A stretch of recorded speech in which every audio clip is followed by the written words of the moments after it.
Good evening, everyone. I would like to call this evening's meeting of the Plymouth Township Zoning Hearing Board to order. At first, could I please have everyone stand for the Pledge of Allegiance? To the flag of the United States of America and to the republic for which it stands, one nation, under God, indivisible, with liberty and justice for all. And for those of you who do not frequent zoning hearing board meetings, I apologize. This is quite different than normal. I am the solicitor. My name is James Gallagher. However, tonight we do need to reorganize before we begin our meeting, so just bear with us. We'll have this procedural issue first, and then we'll begin with the applications. So with that being said, I would just turn to the board. Are there any motions or nominations for chairman of the board?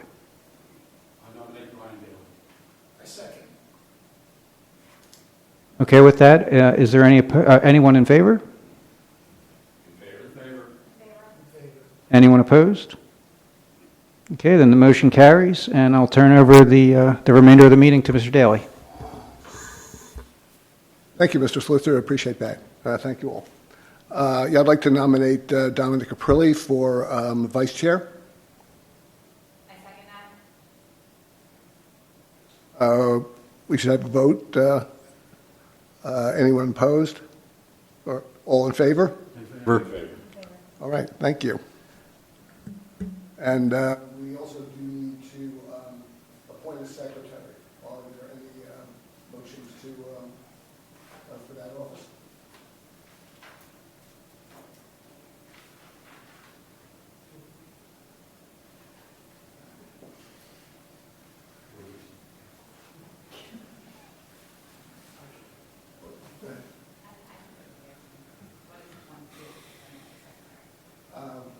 It really is. Do anything? More officially. All right, I do it. I'm really good at doing that. Okay, so you're willing to be secretary? Yeah. Okay, well then I nominate Abby Leeds to be a secretary. Second. Okay, all in favor? Aye. And thank you. So Abby Leeds secretary, and I'd like to welcome Vince Frangiosa to our board. He has not been on this previously, or if he was, it was quite a while ago, but he's done a lot of service to the community on various boards, so we appreciate having your expertise, Vince. Very kind of you. Happy to be here. Okay, well, the first of the two cases we're going to be looking at tonight is Vandalay Industries LLC applying for special exception to make use of the indoor sports training facility that is required number of parking spaces. Who's here representing? Neil Stein, attorney for the applicant. What was it? Or could you report? I guess you need to be sworn in, Mr. Stein. I'm just the attorney. I don't think Okay. I will have 3 witnesses, though. Okay, that's fine. Thank you.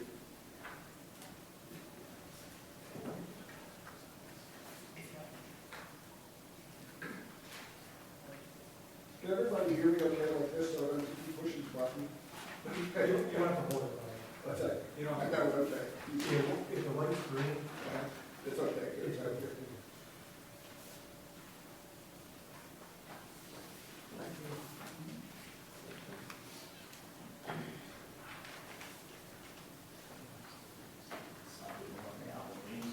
And then, you call the witness for some reason.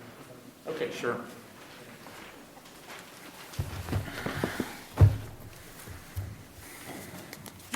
By way of introduction, I represent the applicant, Vandalay Industries.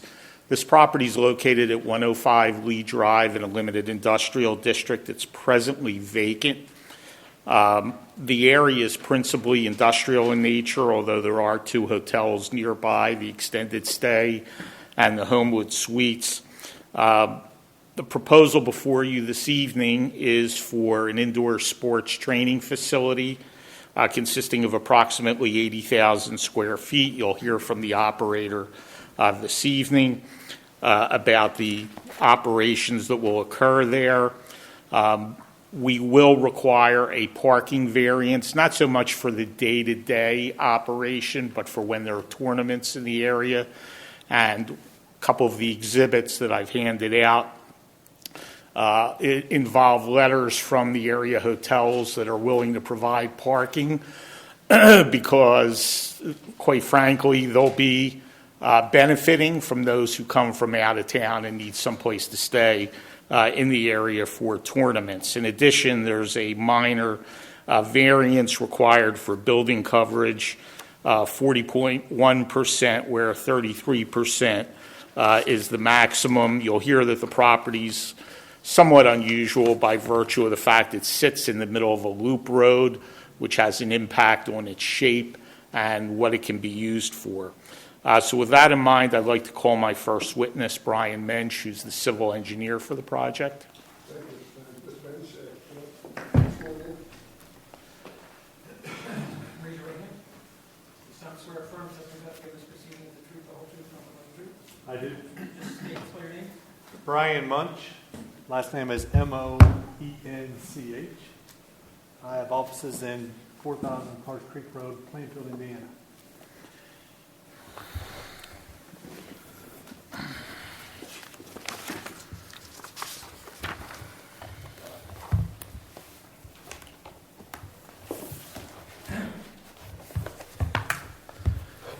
Using the plan that's been marked as applicant's Exhibit A1, would you kindly describe the property the way it exists today and what you propose by way of a design for the building? Yeah, as Mr. Stein has mentioned, the property is within a loop-type road environment. With that said, there is some natural topography as well as consideration given to public view from that loop road itself. The particular facility, to meet its utilization requirements, the size of such of 80,000 square feet would allow for the weekly training as well as the weekend tournaments that may be held on the property itself. There is a little bit uniqueness to it from the standpoint of when you're looking at a rectangular type building or a rectilinear type building that is feasible for the intended use, and you fit that into a circular type or an oblong type design, there are some considerations that must be given.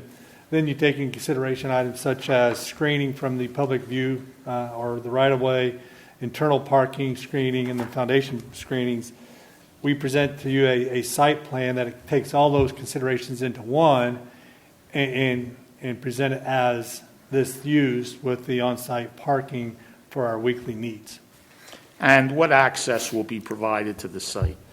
We will be utilizing existing access from the west with the Extended Stay America facility. With good design practices, having a second means of entrance into this property, especially with the intended use, having two means of ingress-egress is a good value. We do have a proposed entryway onto the public right-of-way in the eastern quadrant or eastern side of the property itself.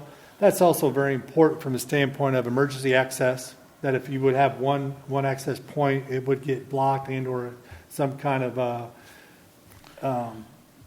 limitation at that access point. Having another means into the property is always a good engineering principle. From an engineering standpoint, are you confident that you can handle stormwater management for the property? Yes, there is natural topography to the ground or to the property itself. There is some natural relief adjacent to our property. And with today's technologies, we do have the ability to store underground with stormwater vaults, so on and so forth. And how will the internal circulation operate? Obviously, the access points would be as shown in the exhibit, one to the east, one to the west. On the south side of the building, we do have a front entryway, which would be considered a drop-off point for participants within the building itself. So we do have a circular type pattern around the building itself. To the southeast side of the building, you see a small island. That main corridor would be where our drop-off point would be. Then obviously you could park accordingly on property. excuse me, one thing that we do also provide is interior pedestrian circulation on property. I think you'll hear in later testimony of a joint venture or joint relationship with some of the surrounding properties. So we do have the capability for pedestrian movements as well as our on-site traffic circulation. I know this is a plan that has not yet been fully engineered, but with the exception of the relief requested in this application, are you confident that you can comply with all the regulations in the limited industrial district? That is correct. As what we know about the property today, we feel we have compliance and we can comply moving forward. And is it your testimony that you've designed this plan in accordance with sound engineering practices? Absolutely. No further questions of this witness. Anybody on the board have any questions? Any questions? Not at this time. No questions. Not at this time. Well, I just have one question. You said you're from Indianapolis? Yes, sir. Can you give us a little bit of background on you and this Vandelay Industries and what you do, where you want to do it, how you do it, so A little bit of background on myself first. I'm a graduate from Roosevelt Institute of Technology in the class of 1990. I've been a practicing licensed engineer since 1995. I've been under my own letterhead since 1997. We have designed complexes all across the United States, all the way from heavy industrial down to commercial, down to single-family residential type units. Our experiences with commercial is very heavy. We have been participating in the New Jersey area and as well as the Pennsylvania area for several years now, since I believe 2011. We are a smaller firm by size, which helps our relationship with Vandelay LLC. We're not a national firm, but we do specialize into unique properties such as this in the type of use that's being presented here. And you're licensed in the Commonwealth of Pennsylvania? Yes, I am. Good question. That Lee posed. Who was the fan of Seinfeld? Mr. Salomon is sitting in the audience. It was a perfect question. I just have a question. What kind of sports training will the facility accommodate? We're going to have a witness who's going to handle those operational details. Okay. Okay, and in terms of the parking spaces, whatever. Yes, correct. Okay, great, thank you. Thanks very much, appreciate it. Thank you. Oh, you can, I'm sorry. No, that's okay. Mr. Munch, first, with regard to the stormwater management, you had mentioned in your testimony that the natural topography will allow for storage of stormwater underground, right? It can, yes. Okay. What can you elaborate on what that plan looks like? That's a level of detail we haven't quite reached yet, but in anticipation, obviously we're changing the natural coverage of that from a pervious type service to an impervious. With the stormwater regulations, we have to be able to control our runoff from property. There is a natural relief point to the southeast corner of this property itself that we will be able to utilize. So the natural fall of the ground from west to east and the change in elevation, significant change in elevation of upwards of, I believe, 5 to 8 feet of natural relief will allow for us to manage that stormwater accordingly, with the potential of underground storage being an option. And you had also mentioned the capability for pedestrian movement on the property. Can you elaborate on that as well? Yes. So I think you'll hear in further testimony later tonight that the relationship between the two hotels that are nearby, we do anticipate some of our patrons to be staying at those hotels, and moving them from their property through our property is a key aspect of what we're proposing. So the entrance points not only will provide vehicular access, but they will also provide pedestrian access. Then we have internal sidewalks that obviously you can see around the building itself that would allow access to the front entry point. Then we do have some pedestrian walkways that, again, coming from the two access points into the property that will be incorporated into the design. So the pedestrian walkways where the entrance points are at, they'll be pedestrian friendly, not like a danger for crossing. That is correct. And there is existing sidewalk along the public right-of-way currently that could also incorporate into access into the property. Understood. And I do see in A1 that there is mention of historical parking needs. Is that something you can testify to, or should I wait on that? We have someone that testifies to parking. Okay, that's fine. Okay, that's all I have. Thank you. Thank you. Call Mr. Horner, please. Thank you, Mr. Raise your right hand.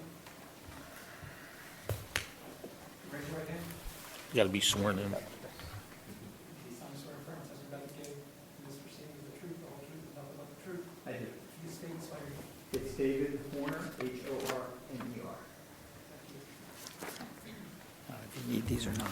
No, they're in the exhibit book. I believe Exhibit 3 in your materials will be Mr. Horner's report. Mr. Horner, if you would, kindly give the board a summary of your background and qualifications.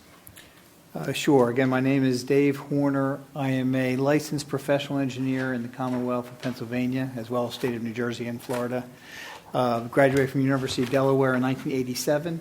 I've been a civil engineer specializing in traffic engineering from that point forward. I have over 34 years' experience. Have testified before this township and many other municipalities in Pennsylvania.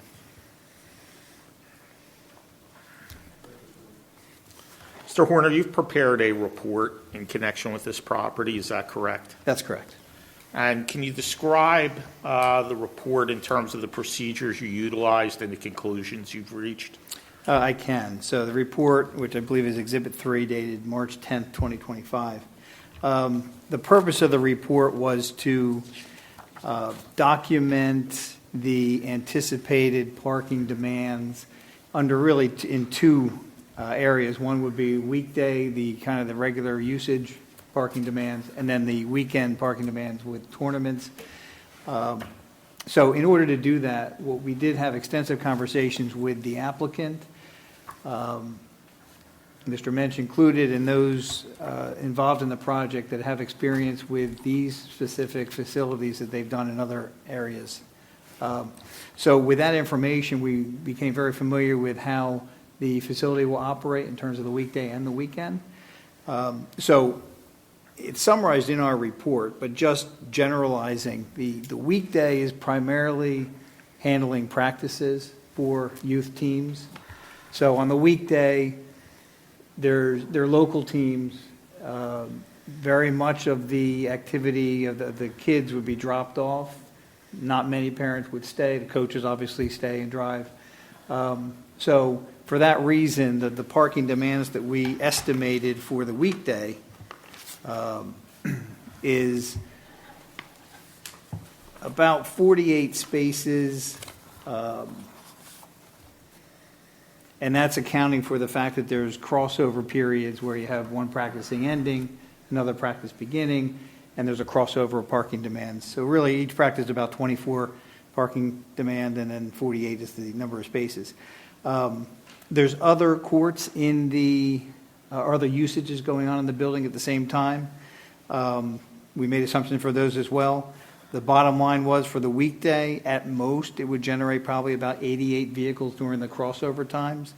And there is about 141 spaces on site being proposed. So there will be no issues, in our opinion, with the parking demands during the weekday with the regular usage. We also looked at the weekend parking demands for tournaments. That is where you have games being played, obviously two teams participating at once on each court during the games, some teams staying depending on how they're doing, wins and losses, and a lot of teams coming from out of town. And that's why the location of this site in proximity to these hotels is very valuable for the parking. So what we found is that the parking demand for the tournaments would probably be maxed out at about 185 spaces. As I said, there's 141 spaces provided on site. There's also the adjacent hotels, and I understand that there was conversations and agreements being made between the hotels and the applicant as to the beneficial usage of the synergy of the two. It actually benefits for two reasons. One is a lot of the out-of-town guests can stay in the hotels. So at that point, they're not even parking at the facility, they're a hotel parker. The other benefit is that even for some of the local, if there is a need for overflow parking, the hotel lots will also provide that. So even though the tournament demands would exceed the on-site parking, 185 spaces versus 141, given the hotels and the parking that's available there and the usage of the hotel rooms for out-of-town guests, we believe that the parking will be able to be accommodated within this area. It's not going to require parking on Lee Drive or any of the other streets in the area.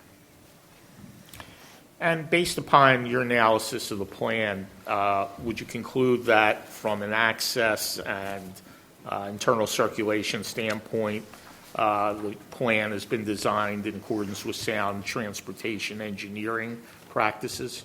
It has, in my opinion, yes. No further questions. Thank you. Did the board have any questions? I do have a question. I appreciate the letters of support from the surrounding organizations, but are there any plans to get an easement for those 44 parking? I would have to defer that to the applicant. I don't think it's necessarily going to be an easement. I think it's going to be more in the nature of perhaps a license agreement, more so than an easement. Just want to make sure that something's in writing and something's available to handle that overflow. Yeah, we wanted to present letters of intent to the board, assuming that if the application and the project goes forward, we'll then generate something more formal in that regard. Appreciate that. Thank you. No further questions. Thank you. Mr. Hager? Probably not a question, but a comment. I've been to a few tournaments over the years, and I know this crossover period is hectic, to say the least. But I do know that usually after that crossover period's over and the two teams who were playing left and the two teams who are there, the parking gets a lot better. So that's been my experience, and I think that'll be the same thing here when, there's that period of time when the four teams are there it's crazy, but then it clears out quick, in my experience. That is correct, and that is factored into our analysis. We accounted for that crossover period as the worst case, yes. I have a question.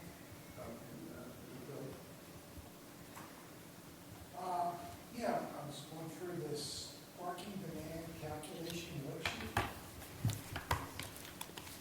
Yeah, as an addenda, it's attached to the letter. Yes, that's correct. Yes. First of all, I'd just like to clarify something here. What are we talking about the new Mandalay dividing 138 spots as this report says, or 141 spots as you say? I understand it 141 based on the plan I saw, unless the plan filed is slightly different.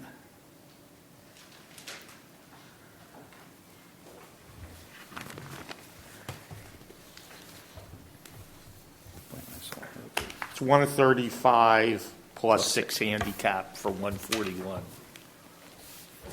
Is this been superseded? No. Represents 130 would be the standard based on the, that was the proposed.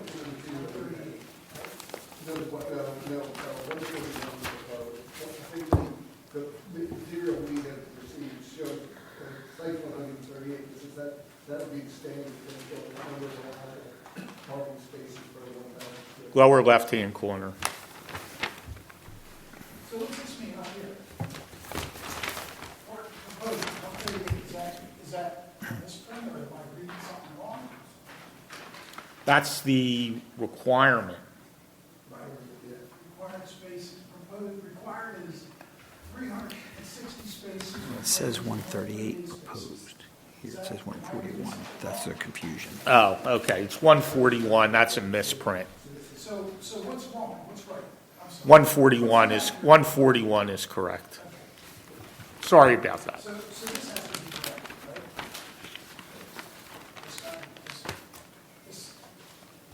Do we need to have it corrected?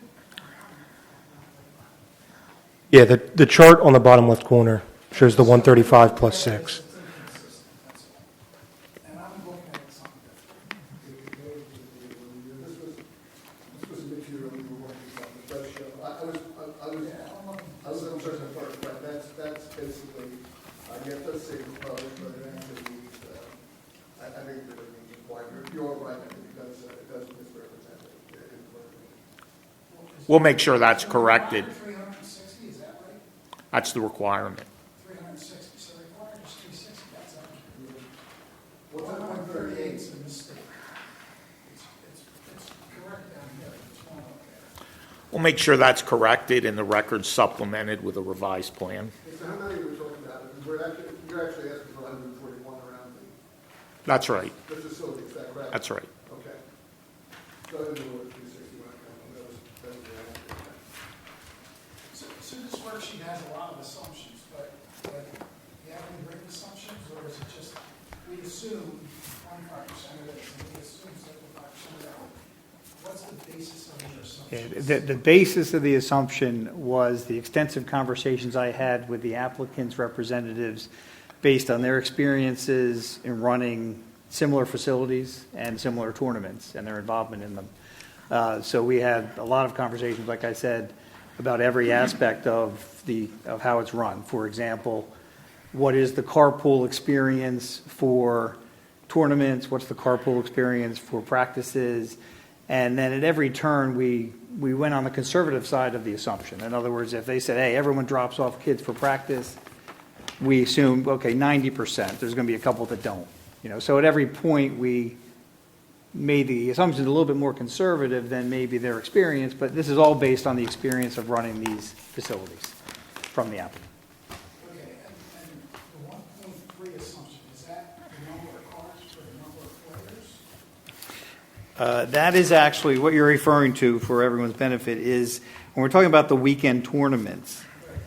This whole thing has a problem on the weekends. Right. The weekend tournaments would have some level of spectators as opposed to the practices would not. And I'm not including a parent that might stick around that's already bringing their kid. But so the experience is that the number of spectators per player on average is about 1.3. So for every player, there's 1 point, an addition of 1 point. That's not cars. That's, well, we're assuming that it's 1.3. We're equating it to cars. So let's say 1.3 cars per player. So if there's 10 players, there'll be 13 additional cars for spectators. That's our assumption. Okay. And then you took the number of courts times the number of players times 1.3? We did, yes. And there's other numbers there, but basically it's number of coaches, number of players, the amount of spectators, and then and the number of courts, assuming there's a tournament game going on with two teams on each court at the same time. And then the assumption for how it will turn over with tournaments. And it doesn't turn over where every team that played in, say, the first hour leaves and a new bunch comes on. What happens is teams stay because they win, or they're scheduled maybe to play two games back-to-back. So the turnover is based on how many courts generally turn over at once, and it's generally about two of the courts turn over at one time. So that creates a certain amount of crossovers. That's all factored into the numbers. Okay. We had 7 courts, right? 7 volleyball courts, 4 basketball courts. I think that's what I read here. Yeah, the plan shows 7 courts. Our assumptions actually had 8 courts because when we were starting to put this together, we had 8 courts as the worst case assumption. So again, at every turn, we're a little bit more conservative than maybe what the current plan shows. But yeah, we had 8 courts in our assumption. So that's about 4 coaches and 20 players per court. at the same time. And then there's certain assumptions for carpooling, percentages. Nobody's being picked up and dropped off for the tournaments. The assumption is the parents that bring their child to the tournament will stay and watch the games. And then there's a certain amount of overlap where how many people are coming at once as opposed to people leave and then an hour later maybe a new group comes, so there's not a complete overlap where we have 8 courts changing out at once. Maybe showing my work was not the best approach in the table, but I follow that, but this is, yeah. and I've been to many tournaments, and I've ran many tournaments, and it's a lot at times, crossover, right? Plus, you have, if there's 7 teams, if there's 7 courts, there's 14 teams, that doesn't mean there's only 14 teams there, because the teams that are going to play next are going to show up early. Exactly. And if the teams don't leave right after they're done, they're still there. Right. So you have more in the crossover Right. time, which could be lengthier. Now, I heard something about additional parking. Is that just with the hotels, or is there at least a place for alternate parking? Can I defer to the applicant on that question? That's with the 2 hotels. So that's the 2 hotels. And we're assuming whoever, you would think, if you travel to Plymouth Meeting to do a tournament and you're staying in a hotel, you just walk across the street to the field. You want to get in your car and try to drive it, because it's right across the That wouldn't make much sense. So I think that's reasonable. I just think we have crossover issues. And is there parking on the street in that circle? Lee Drive? Is that what you're saying? For You're going to have a lot of cars just parked there. You're just going to have, how wide is that street? Is that road wide enough to get around it? You're just going to have cars there. It might not be for more than an hour or crossover time, however you want to do it, but it's going to happen. And if it happens after the fact, what can we do about it? What can be done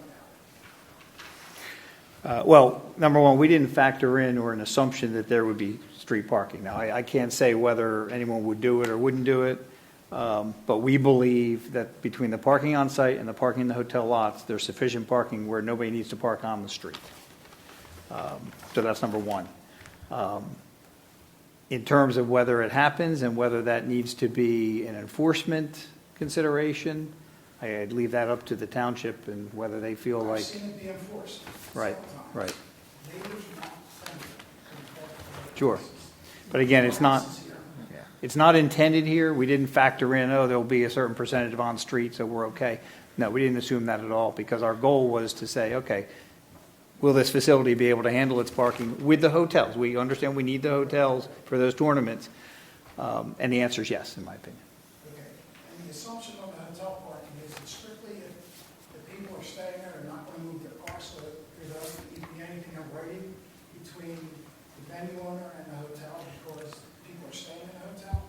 Or is it actually going to be additional parking that the hotel is going to agree to the venue owner to lease? In my opinion, We have letters from the hotels that are in your exhibit I package. saw the letters. Are they going to, I think Mr. Frangiosi asked for this, is that going to be reduced to agreements? Yes, So we can make any approvals here, if granted, subject to the. Yes. Okay, so it's subject to those agreements. yes. That's all I got. Thank you.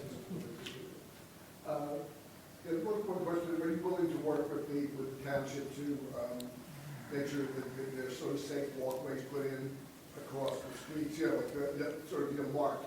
Yeah, I neglected to mention that. That was a recommendation, I think, of the planners, the township planners. So, yes, absolutely. Okay, very good.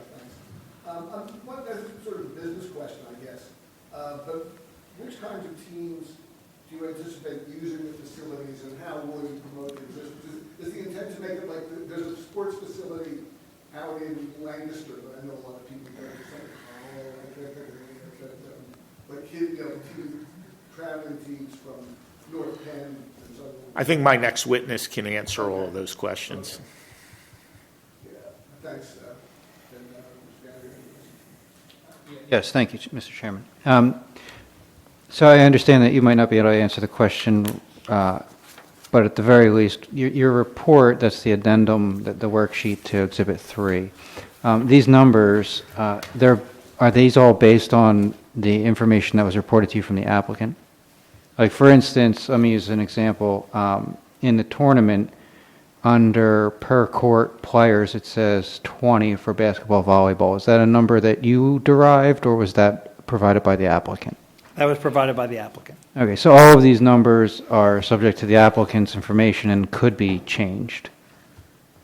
I just want to clarify where they came from, that's all. Yes, it is based on the applicant's information, which is, and I believe the next witness can probably attest to this, that is based on their own experience of running and participating in these types of tournaments. Okay, thank you, that's all I have. Thank you.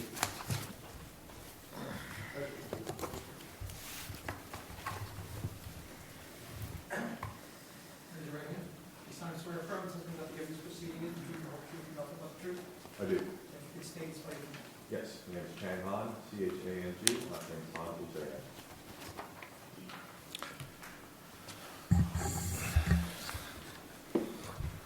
Mr. Han, what do you do currently? I am a volleyball coach. Currently, I train youth kids from ages 5 up until senior year in high school. And where do you do that? I'm currently at a facility that we are leasing in King of Prussia. And why would you like to or need to move to this particular location? As I'm sure many of you, or at least 2 of you on the board know, that youth sports has just absolutely exploded with the number of kids that are playing, and we have currently outgrown our current facility, and obviously it's any dream of somebody not to lease but to own, and we got very fortunate with a very nice piece of property, and we'd like to build a very nice facility there. Why is this location particularly suitable for your business? Plymouth, the area right there is perfect because we have the 476, 76, the turnpike there to facilitate all people coming. Plus, we're in middle of the land where we're really not disturbing anybody because we're opposite hours. We've talked with the hotel people. They are dead on the weekends, and I think this is something they're going to welcome for us to have occupancy there. And, just grow our brand. And can you describe the operation on a typical daily weekday as opposed to a tournament situation? So we train our kids after school. So they come in after school. We generally start somewhere between 4 and 5, and they have a lot of times of either 90 minutes or 2 hours. And then we have teams coming in, practicing for those times, leaving the next team coming in, and we do that Monday through Friday. And then on the weekends, obviously, which you're familiar with, is when the competitions happen, and we host competitions on the weekends. And can you describe typically how many teams, how many players, how many coaches? So on average, there's about 10 players per team on average. That's what we want to do. 2 coaches on average. I would say a little under 2 coaches because some coaches don't have assistants. My current team, myself, I don't have an assistant. Well, I do, but he's gone into the police academy, and he can't be with me all the time. So I would say it's a little under 2 coaches per team. And how often do you run these tournaments? Right now, we're just currently running just volleyball. So our time is from January until May for the volleyball season. And aside from volleyball, will there be any other activities? We'd like to add basketball during our off season as well, because the courts are either going to be used for either basketball or volleyball. So there aren't 16 courts. It's either one or the other, like you see in a high school configuration. They can put the volleyball courts on top of the basketball courts. And will all the activities be inside? Yes, everything will be inside.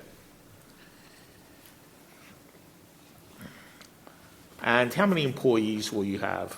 Currently, I believe we have 70 coaches. No, step back. We have coaches in Allentown as well. So right now we're renting out gyms in Allentown. So I think even including our Allentown, we have about 70 coaches and about 6 or 7 admins who are not coaches. I don't have any further questions. Board have any questions, Mr. Frangiosa? How many will be at this facility? How many employees? We're hoping to double that number to about 150 coaches. Not all at the same time. Yeah, not all at the same time. So at the same time, at this facility, how many employees? I'm sorry, can you? Sure. At the same time, Oh, at the same time, how many? at this facility. Oh, yeah. How many employees? So during the weekdays, there will be 2 coaches per court, so one team takes up a court. So our teams don't share courts.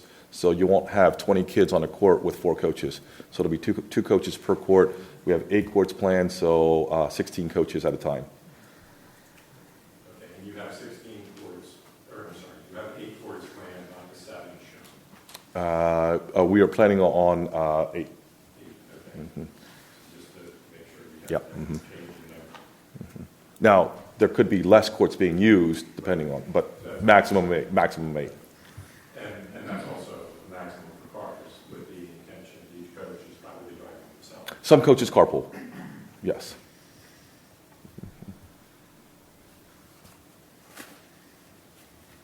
No further questions at this time. Thanks, Mr. Mendoza. I have questions. Okay. Yeah, I have one real briefly. So you said you have about 70 coaches. Mm-hmm. So when you look at the parking demand calculation, you're counting them, like all your coaches are internal? Like you don't have people renting out, like you're not intending to have like other teams and other coaches No. renting out the space? No. Okay, so that's why, and then the employees at the bottom, that's excluding the coaches? Yes. Okay, so the coaches are included in the court number? Mm-hmm. I have no further. Thanks. Mr. Bill? Thank you, Mr. Chairman. Just a couple of clarifications. Okay, You mentioned you're growing the brand. yes. What's the company and what's the brand? Okay, so our volleyball is Synergy Volleyball. We specialize that just with the volleyball end of things. Like I said, we have kids as young as 8 years old playing for us, and some kids that we have a youth program for starting, well, we're going to introduce 5-year-olds because we're getting a lot of calls for kids that really want to start early. So we do mostly training under the Synergy brand. Where they, like I said, they come in, the coaches train them, and then on the weekends, they'll either be at our facility or another place. We just got done at the Philadelphia Convention Center for the Northeast Qualifier. It brings in a lot of people into the Philadelphia area, and that's only one of 4 that they do on the weekends. I think they're booking out the next 3 weekends to host their event. So that's our Synergy brand. Then right now, our bigger umbrella is Max Power Sports, where we'd like to be introducing other things. So we have, in our facility, we have youth baseball as well. So they're renting a space from us to do just baseball training. To give you an idea, our program and the youth baseball program have gotten kids into college, scholarships, that's what we really strive to do because they're working hard, they're sacrificing a lot, and we want the big payoff for them to, get into the college that, that fits best for them. And then Vanderlei Industries is the name that I came up with. Thank you for recognizing that. That owns the property, from the guidance of my lawyers to have a separate entity for that. So that's where the 3 different entities lie. So the Vanderlei is a real estate holding company. That's it. Okay. And the operating companies are Synergy Volleyball? Yes. Is Max Power Sports also going to be in that building? No, so Max Power Sports is the umbrella, and Synergy Volleyball is underneath of it. Once we do basketball, so if we decide to call it, I don't know, Plymouth Basketball, that'll be under the Max Power. So the name of the facility is going to be Max Power Sports. Okay. Mm-hmm. But that's not, you don't have a company called Max Power with all these different No. sports entities? No, currently no. So you're going to call the building Max Power Sports? Yes, Okay. But we're really talking about Synergy Volleyball? yes, That's the operator? yes, Right? yes. And you have a volleyball league out at Allentown that you use King of Prussia area? No, so I'm sorry. So we specialize in the youth training, okay? So we have a separate division up in Allentown does the exact same thing. So they rent from Forks Township building. They have courts there, and they do the same thing up there, and the 2 are separate.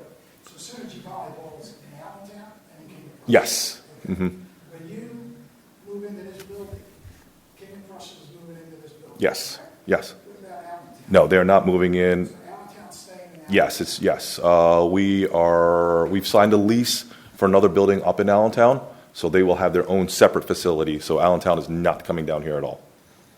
And for this building to be successful, for whichever company you want to call it, what kind of usage do you have to have? Volleyball is always 5 or 6 months a year. How are you going to survive? So, like I said, we would like to, during the off-season, do basketball. Basketball is very big.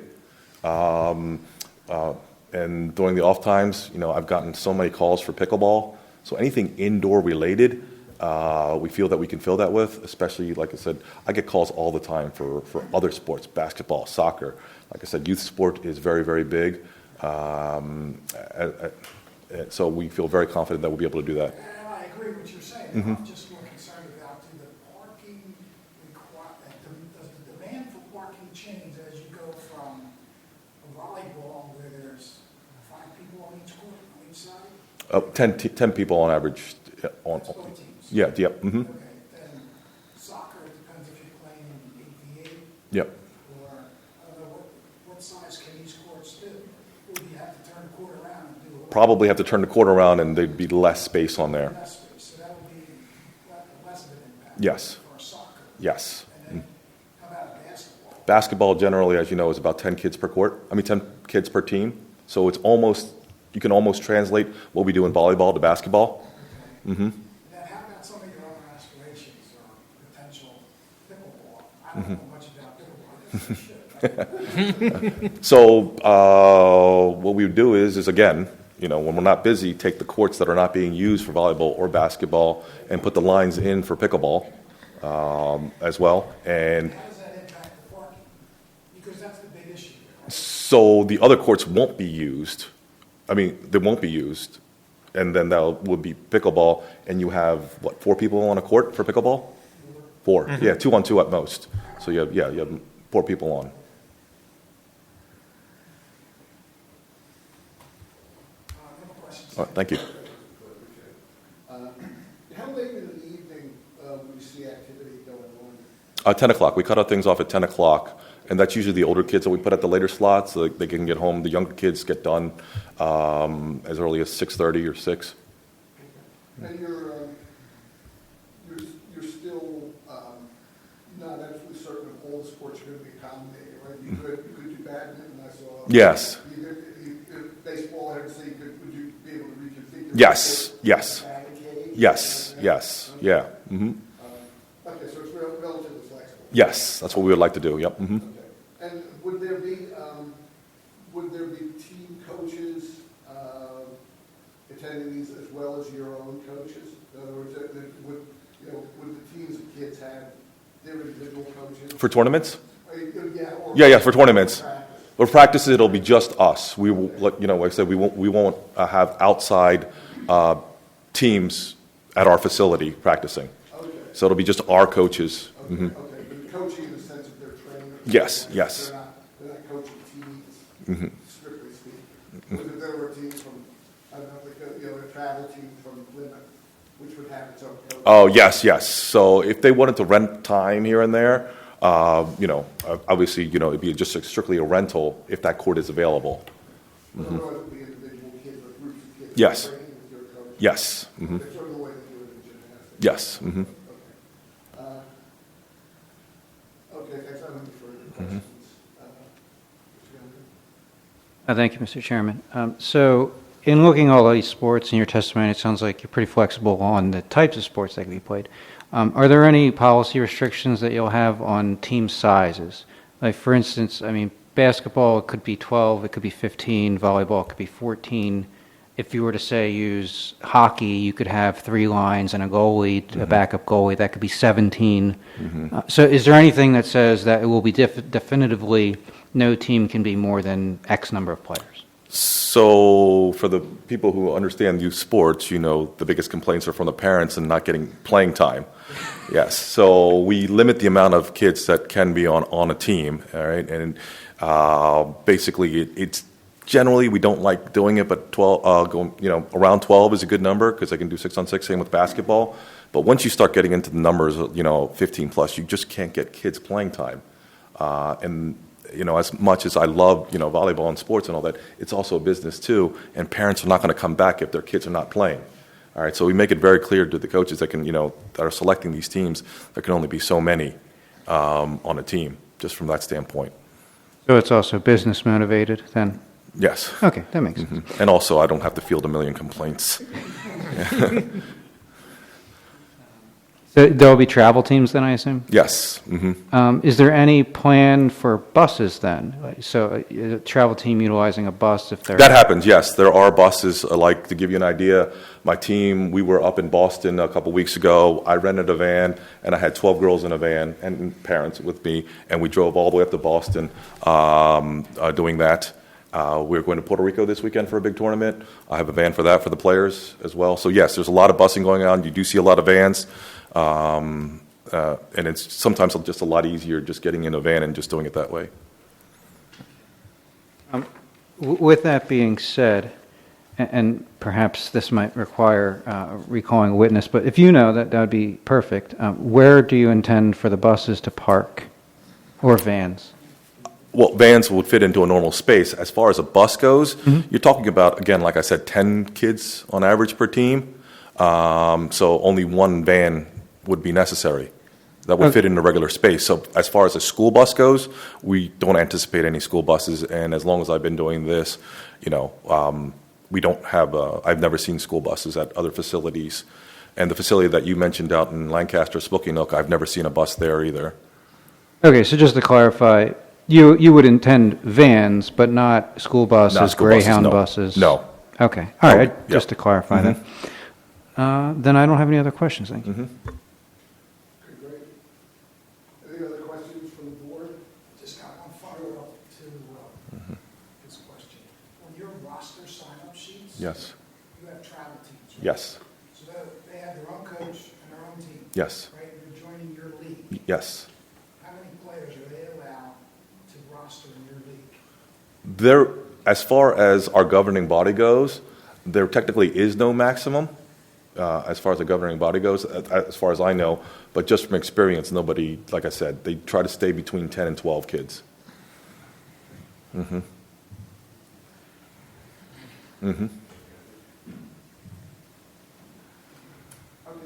thank you. Is that it? Do you have any questions at all? No. Okay, great, thank you. Not any more witnesses? No, sir. Okay. I guess we'll go to public comment. Thank you, sir. Thank you. Anyone for this or against?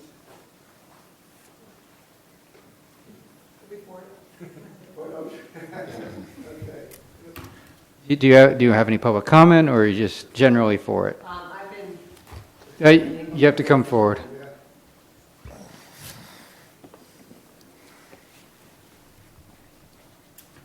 My name is Lisa Marsland, L-I-S-A, Marsland, M-A-R-S-L-A-N-D. And Ms. Marsland, your address, please. My address, 258 Magnolia Road, Warminster, Pennsylvania. If she doesn't use them. What's that? If she wasn't, she doesn't use them. Okay, yeah. Okay, do we entertain comment from people outside the township? I'm an employee. No. Yes, no? You're an employee of the, Of Max Power Sports Center. okay. Mr. Stein, you can call her the witness, but she's not a resident, so she wouldn't have public comment. If you don't need her, it's fine. I don't really think it's necessary, unless she has a burning desire to testify as a witness. I have over 25 years' experience managing sports facilities and tournaments. Then let's call her as a witness. Is he right here? Do you solemnly swear affirm the testimony about giving this proceeding is the truth, whole truth, nothing but the truth? I do. So my experience, I spent 22 years managing Philadelphia Sports Club at High Point, which is in Chalfont, Pennsylvania. They have 3 basketball courts, 12 racquetball courts, 3 pools. I was managing a 200,000 square foot facility that hosted a lot of tournaments as well, both volleyball, basketball, soccer, inline hockey, So I'm very familiar with the traffic, the turnover and transition between the teams. So everything that I've heard does sound correct. I also spent the last 4.5 years at Competitive Edge Sports in King of Prussia, managing huge basketball tournaments and volleyball tournaments as well. I just joined Max Power Sports Center as of February 1st. I've been working weekends there as well, running their volleyball tournaments. So I think everything that has been stated in terms of the transition with the parking and any concerns like that, I would agree that it does provide ample space and that many of the people coming from out of town will be going to the local hotels. So I think it's going to be a win-win for the township.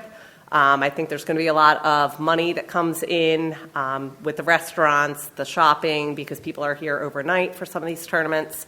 So I think it's going to benefit everyone, the businesses and as well as occupying a vacant building.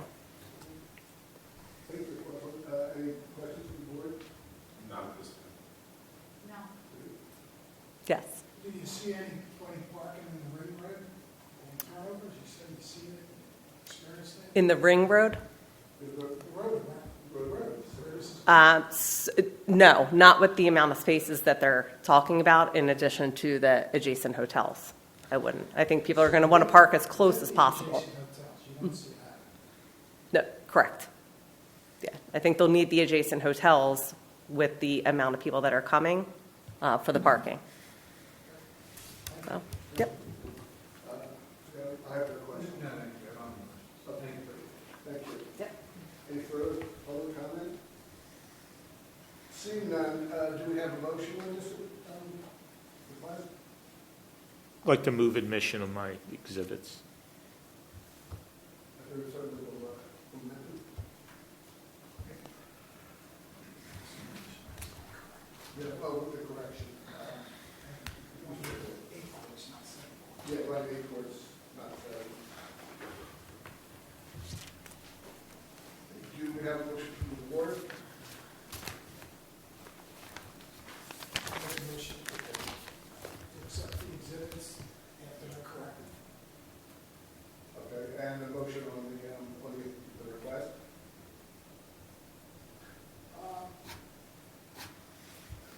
We'll make a motion to approve the request subject to legal documentation or an agreement in writing that provides the additional parking that's been discussed here with the hotels at a minimum. I would also say to work with the township on safe march crossings to and from the hotels where there's going to be overflow parking, and all to be in accordance with the testimony and exhibits offered at the meeting this evening. Jennifer suggested. No. Okay. Okay. Then we'll take vote on Mr. Ferguson. In favor. In favor? Chair votes in favor. Thank you very much. Good luck with the facility. Thank you. Thanks for being here. Lemon Township is in very dire need of indoor rec ball basketball. Actually, so it's better. Thank you. 788, there's no plan.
for a special exception, from the Pennsylvania agencies to manufacturing, fabricating, assembly, and processing meat,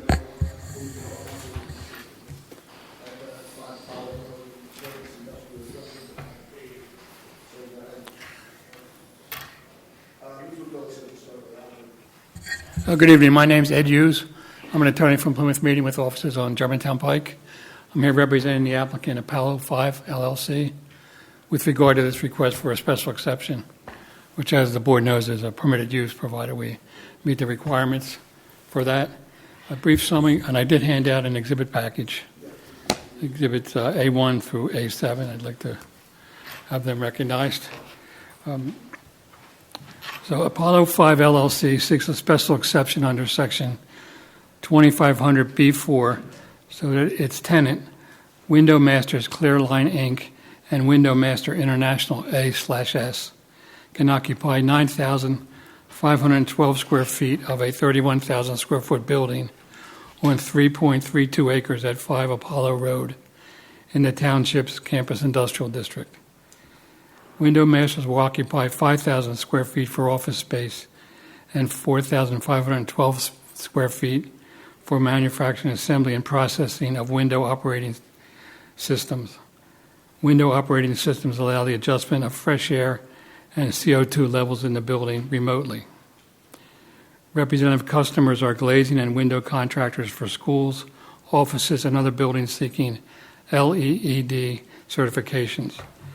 The proposed use is permitted by special exception under Section 25B4, which allows manufacturing, fabricating, assembly, and processing of scientific and precision instruments and controls. Window Masters currently has 6 employees, which will increase to 12 in the future.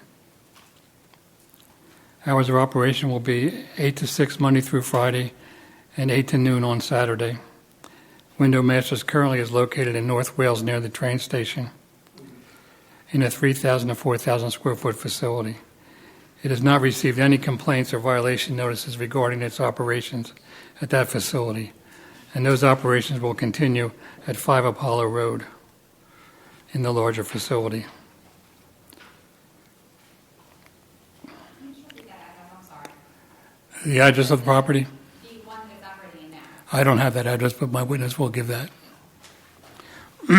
Legacy Advisors, a wealth management and financial planning firm, occupies the balance of the 31,000 square foot building. The property was formerly occupied by Technitool for industrial use, and then the David Cutler Group for offices. There will be no exterior storage of materials or equipment, and the manufacturing, assembly, and processing does not generate any noxious or offensive materials. I have 2 witnesses. The first would be Frank Tornetta.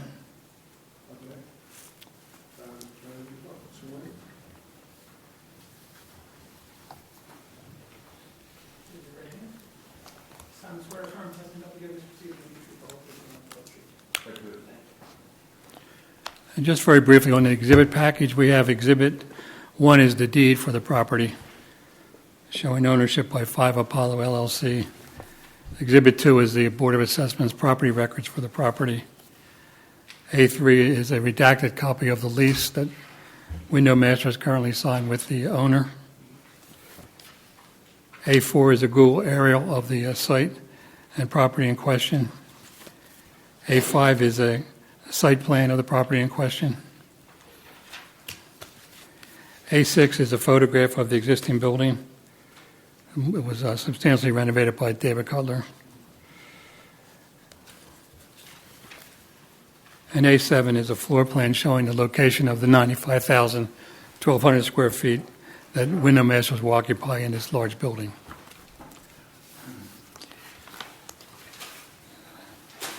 Frank, what is your occupation? I'm with Tornado Realty. I've been in the business for 45 years. I'm a licensed real estate broker in the state of Pennsylvania. And you were retained by Apollo 5 LLC to obtain a tenant for 9,512 square feet? Yes. And the building is 31,000 square feet? Yes. And the property is owned by Apollo 5 LLC, Exhibit A1 and A2? Yes, And have you obtained a tenant for the property? yes. We've obtained Window Master Clearline Incorporated. They are based in Denmark. And Exhibit A3 is a redacted copy of the lease that was signed recently. We have a signed lease contingent on approval by the zoning commission. Who was the other tenant in the building? The other tenant is Legacy Advisors LLC. They are a wealth and financial planning company. They're in about 18,000 square feet of Class A office space in the building. And the principals of Legacy Advisors also are the principals of the owner of the property? Yes,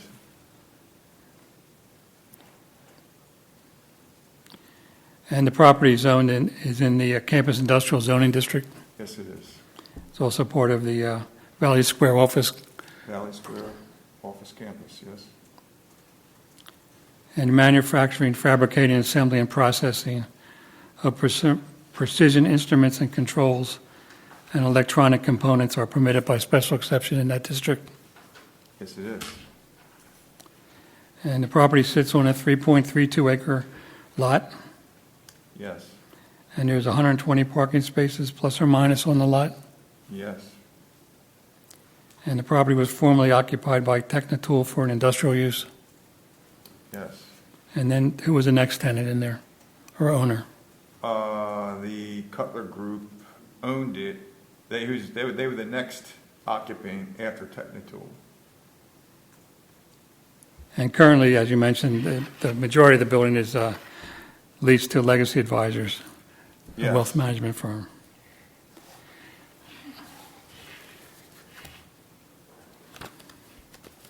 Yeah, I believe their occupancy is shown on the plan.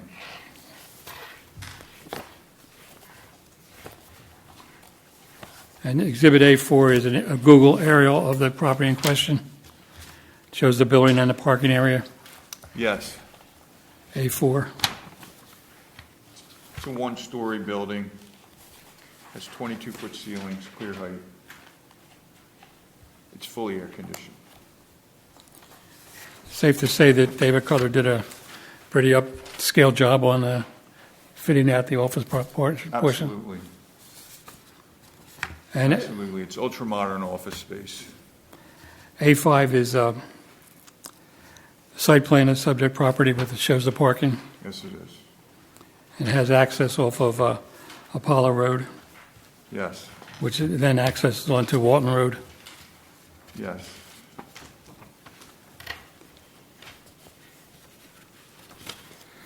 And what is Exhibit A6? A6.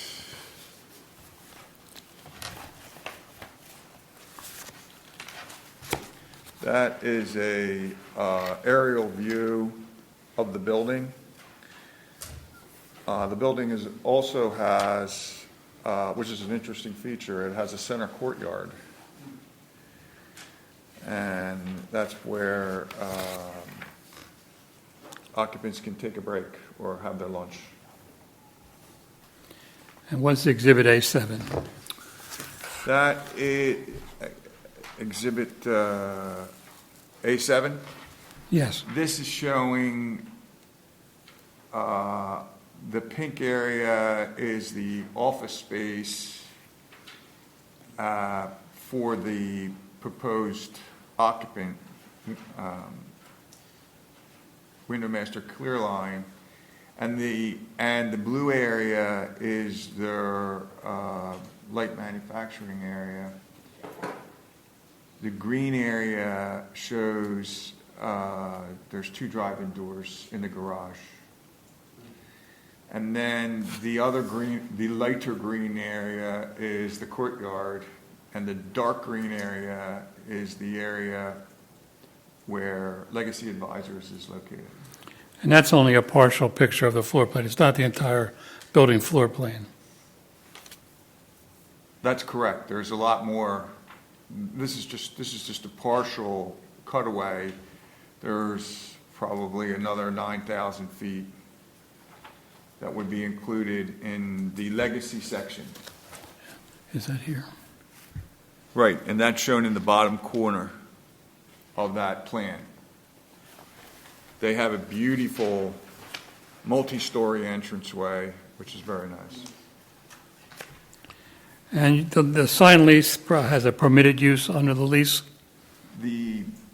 Yes, the lease provides that the tenant shall not permit or any conduct or conditions which may endanger, disturb, or otherwise interfere with the normal operations of any other tenant or occupant of the building, or the property of which with the management of the building of the property, any adverse impact on the community or the neighborhood if the tenant occupies the building. And that was important to the owner of the property because Yeah. those principals also run the Legacy Advisors, which is a high-end wealth management firm. Is that correct? Right, Frank? That permitted use and those restrictions were important to the owner of the building. Yes, absolutely. And the permitted use of the building is office, commercial office space with manufacturing, fabricating, and assembly and processing of window operating systems. Yes, That is what their tenants allowed to do in the building. that's the use in their lease.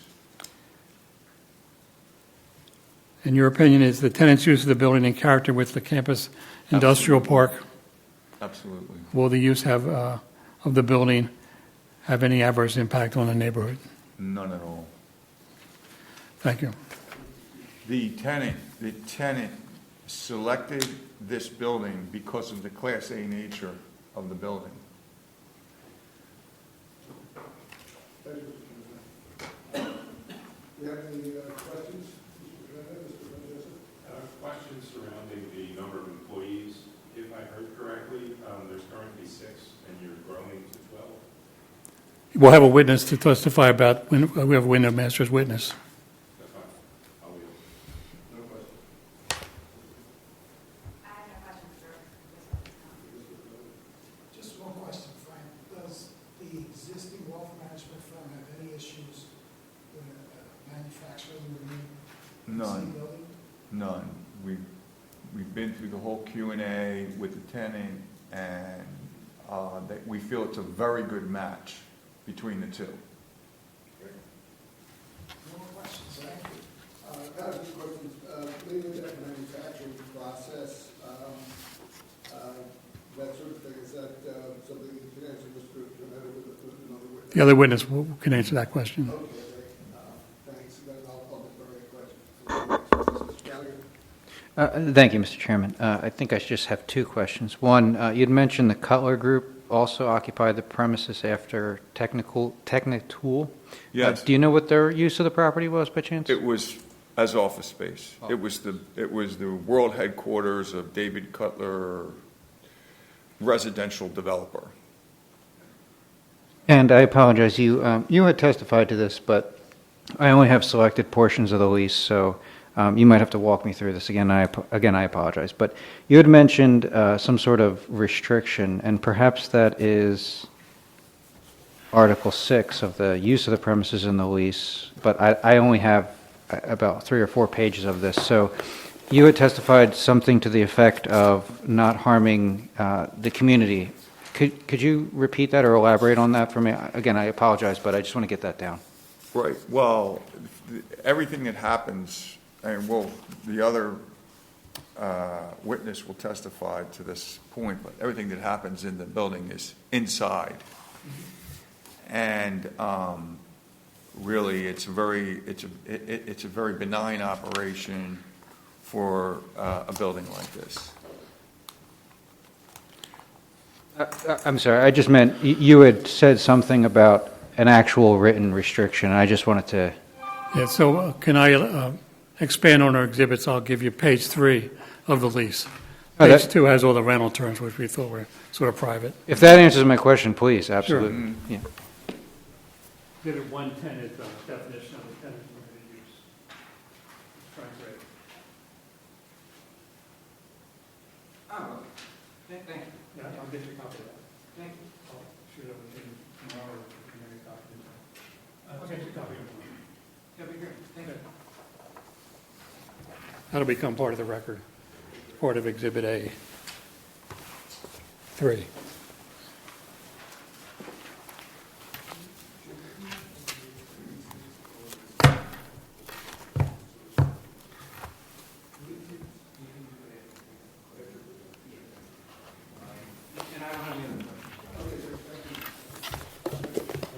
Okay, thank you.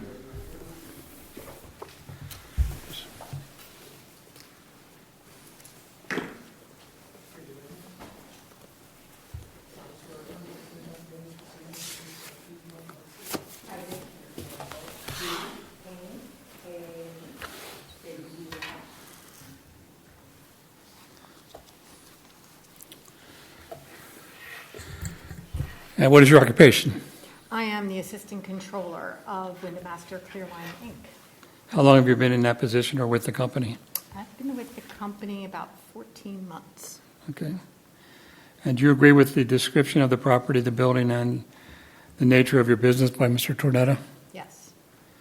And basically describe your business.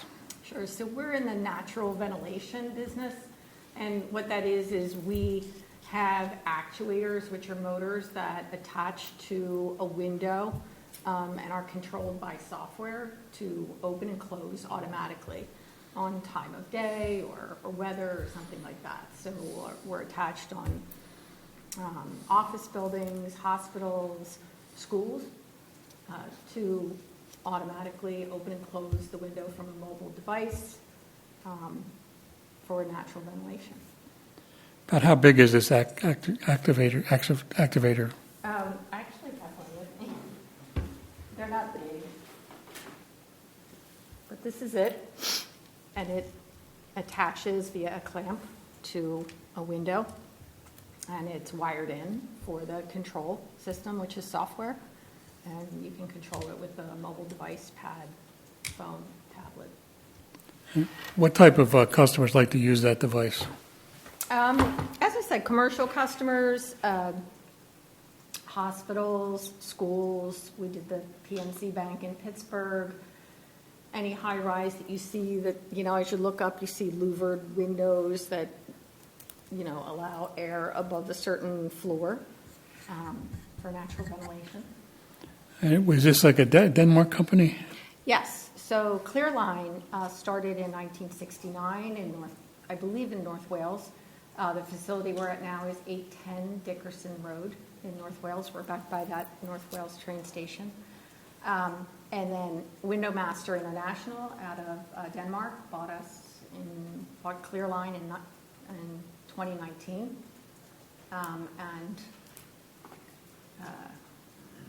We have 6 employees in that building, and we're looking to grow and also be in a more professional environment and be able to open the windows. What is your target for additional employees? I don't know that we have a specific target because right now we're pretty small. But I could see us going to 12, 15 employees, maybe in a few years. What type of employees do you have? Currently, the 6 employees, we have a draftsman, a project manager, myself, director of sales, and a production manager and his assistant. We also have 2 remote employees, one that works out of California and one that works out of a home office in Harrisburg. And, could you describe your current facility? So currently at 810 Dickerson Road, we're in about 3,000 to 4,000 square feet. I'd say 1/3 of it is office, kitchen, space. I thought I turned my phone off. Sorry about that. It's okay.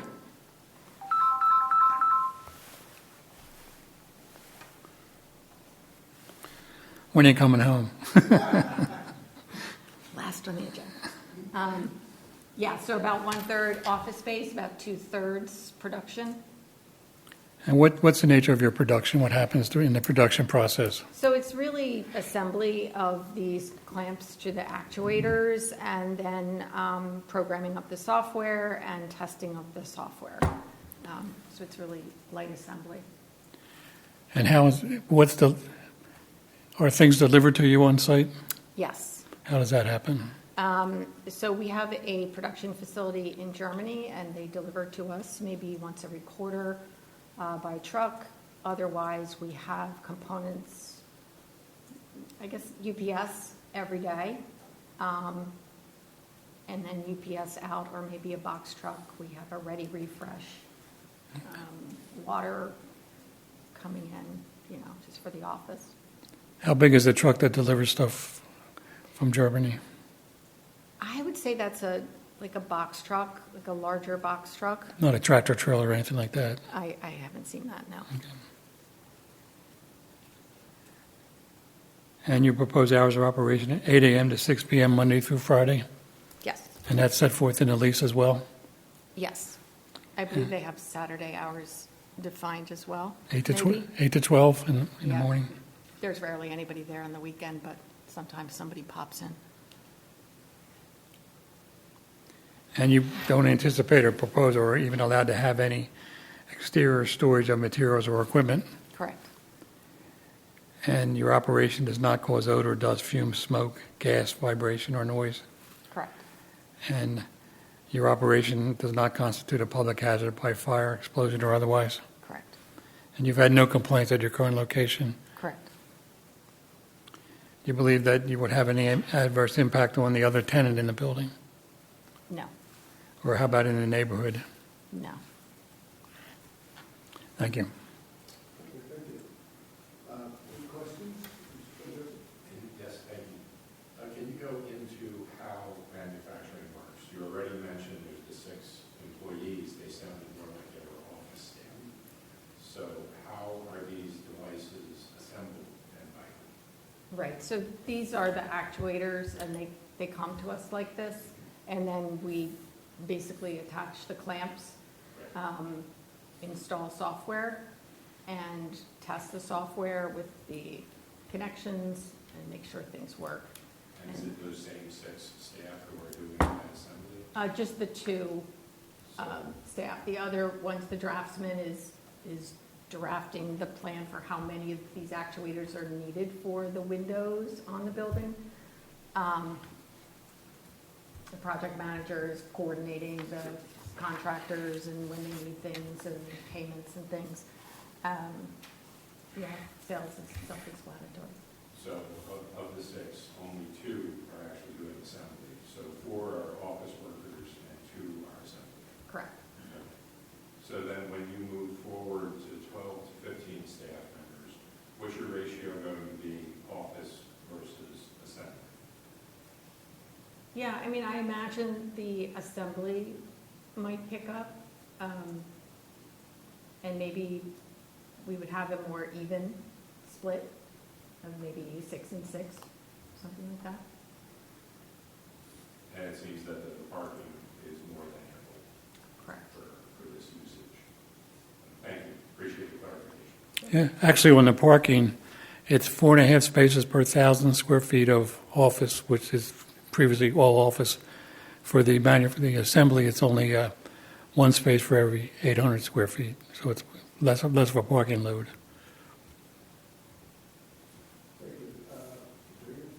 Yeah. Do you use any chemicals or solders or anything in assembly? No.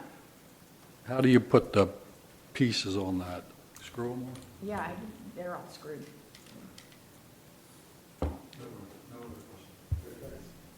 So you're just putting them together there, you're not making anything there, correct? Correct. And you said you haven't had any noise complaints from your current surrounding residents? It looks like currently you're closer to actual residential areas than you would be if you were there.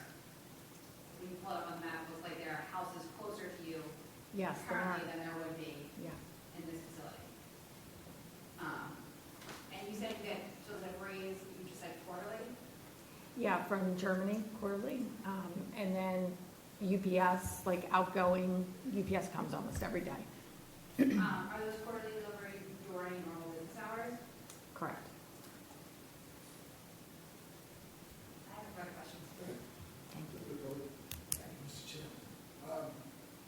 Just a couple of questions, because I'm still trying to figure out what to do. But, Councilman, you made a comment that assembly has less parking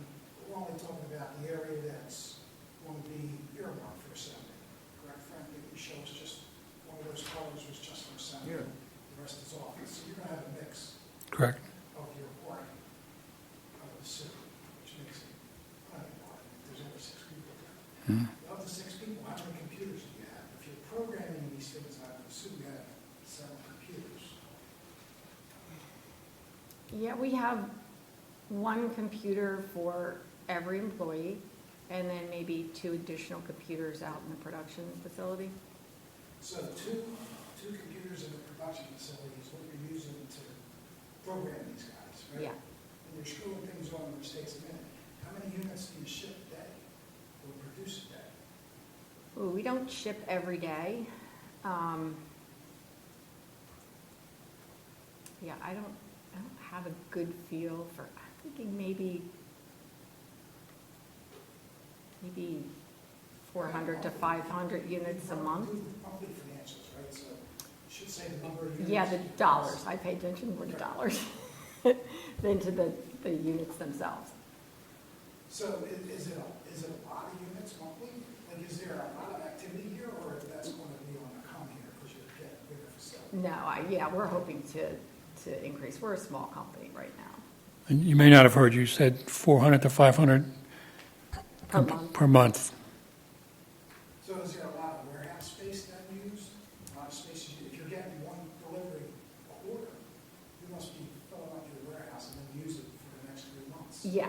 Yeah, we don't store a lot of material, stock. We don't stock. We try to get it in and get it out. And do you guys also do the installation at the No. customer? Or it's just- We do what's called commissioning, which is basically making sure that the software is set up and correctly working on the windows, but we're not construction on-site job people. So you just ship them to the site, and somebody else installs it? Correct, Somebody else wires them? correct, Somebody else tests it? If they don't work, I guess you log in and figure out why? correct. Or go on-site. No questions. It seems to me, this is more a comment, I guess, that your facility is over by the United Food and Commercial Workers Union Hall. Like, so it seems like that your garage doors seem to be parallel to the bank of electric vehicle charging station. So it doesn't look like you have any, neighbors who would, any residential neighbors who would likely have an impact from your work. Would that be a fair assessment? At 810 Dickerson Road? Where you are now? Where Where- you moving to, sorry. Oh, where we're moving Yeah, to. you can get by Apollo, it's basically an industrial park. Correct. Your closest neighbor, non-campus neighbor appears to be the United Food Commercial Workers Union Hall. So, I don't think there'd be much, noise, would be like that noise impact. or anything. No, I don't anticipate any noise. So basically, what you do at the site is essentially, it's more component assembly, Assembly. not actual manufacturing. It's not like you're making window glazings or something like Correct. that. Okay, I have no further questions. Mr. Henry? Thank you, Mr. Chairman. Ma'am, I apologize. I didn't get your name. Judy Kane, Kane. Again, I apologize. I have a few questions, and I anticipate they're going to be quick, but just to clarify for the record, are there any sales proposed on the premises? Like, will you have customers coming in? No. Okay. And do customers ever visit the facility that you're currently at, or do you intend to have that happen at the proposed facility? We would like it to happen at the proposed facility. And how often would you anticipate, and can you explain what that might look like? It might be a contractor who comes in. I can't imagine more than 1 or 2 visits a quarter. We might have a showroom we do have one working window thing that we bring to trade shows that kind of shows how you open the window and close the window. So that might increase your parking needs by 1 to 2 vehicles, and you don't really anticipate that being a daily thing, though? Correct, Okay, and this won't be open to the general public? correct.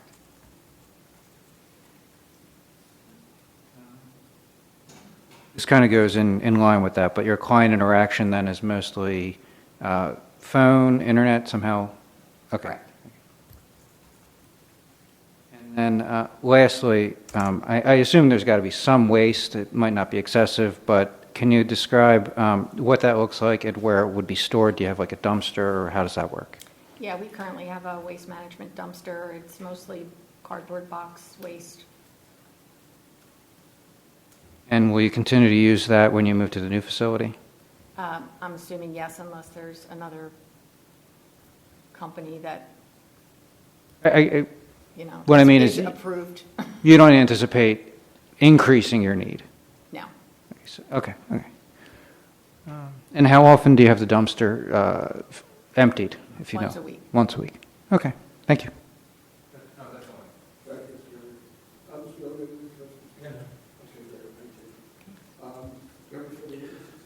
No.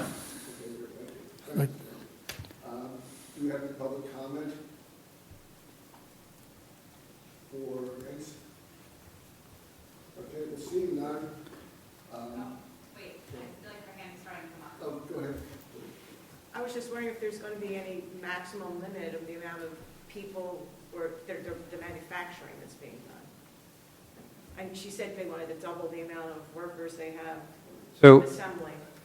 just so we do this correctly, Yes. you just need to provide your name. You can come up if you want, name and address, and then, Melissa Rapine, R-A-P-I-N-E, 3017 Walton Road, Plymouth Meeting, PA. Yeah, those are the only concerns I had, is it, and you kind of answered, there's not going to be tractor trailers coming in with big supplies. And then, like, is there a maximum, like, how much do you going to grow out there? I know it's hard to say, but right now you're saying you have only 2 people who assemble and the rest is office staff. And then you said you wanted to double, right? Is that to double the amount of people? That's my question.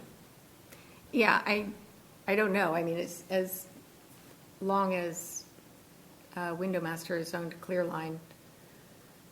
I'm trying to think. I don't think they've increased the employees since 2019. So, I mean, hoping to grow our Window Master International. They're very patient people. They're looking to make an investment in a community and a profession. I'm sorry. I'm sorry. Looking to make an investment in a community that's a professional community and grow the business. But you did testify that there might go to 12 or 15 people. Right. And it'll be like 50-50 as assembly versus office.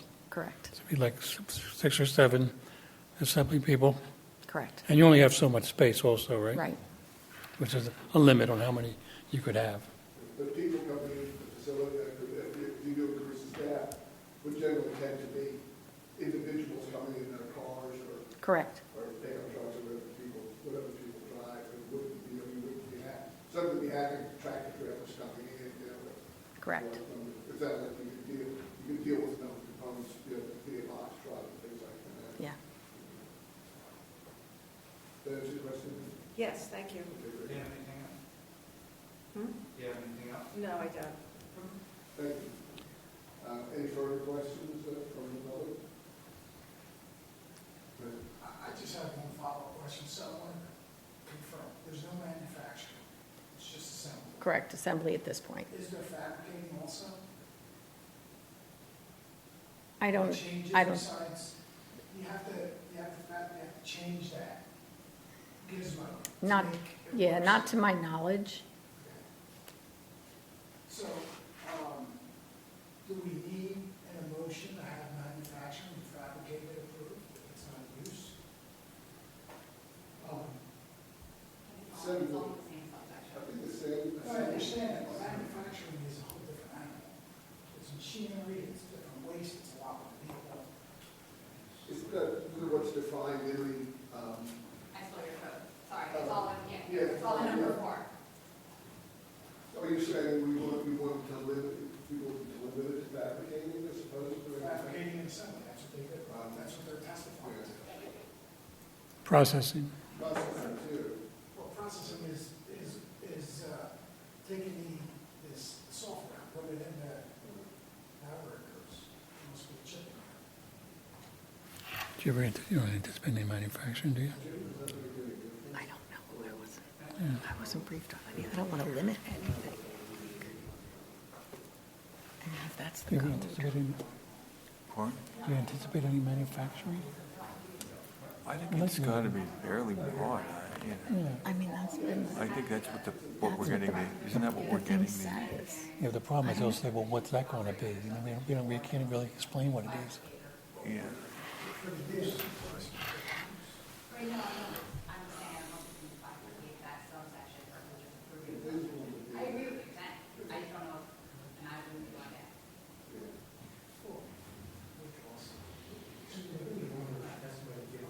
Right, so yeah, I think it's probably just do the, we don't need to touch that line. I don't think we need that, I think we, that, We don't have, you could, because I mean, if you look at the other uses, you don't have to say exclude the education or those, you don't have to do everything. okay. But looking at the other exemptions, the other special exceptions, it would be unlikely that the other ones you would have, if it was like one being signed together, cultural, industrial research, you wouldn't have all of that in one application. So you could grant it specifically one thing, but it's whether you want to. I think. No, I'm saying, I think.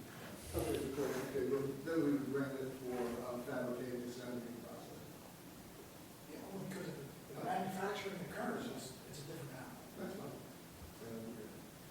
So if you want to make the motion. Item exhibit admitted. Oh, yes, well, we need to vote on that, and then we, Unless anyone has any issues, so you can just. anyone have any objections to the exhibits? No. Okay, we'll accept them, thank you. And, does everyone want to make a motion then on the, on this application? Mr. Chairman, I make a motion to approve the special exception for Apollo 5 LLC to permit, what's it, number 4? It's fabricated, yeah, yes, 25 Liberty, for capital B, 44. For the, under section 2500, part B4, with the exception of manufacturing. Okay, so we'll permit the manufacture, permit the fabricating, assembly, and processing of window operating systems at 5 Apollo Road in the campus industrial zoning district in conformity with the exhibits of testimony the scene. Do we have a vote? Joseph? Oh, okay. I'm sorry. Yeah. Oh, I make a motion. Yeah, you make a motion, I will second, anyone second it? Second. Okay, cool. In favor. In favor? In favor. Okay, the chair votes in favor. Thank you. Thank you. I actually did the zoning work for Chang over in King of Prussia, Oh, really? way back. Thank you very much. Please encourage your employees to wait at the light at Township Line in Walton and not fly through the neighborhood right across the street at 60 miles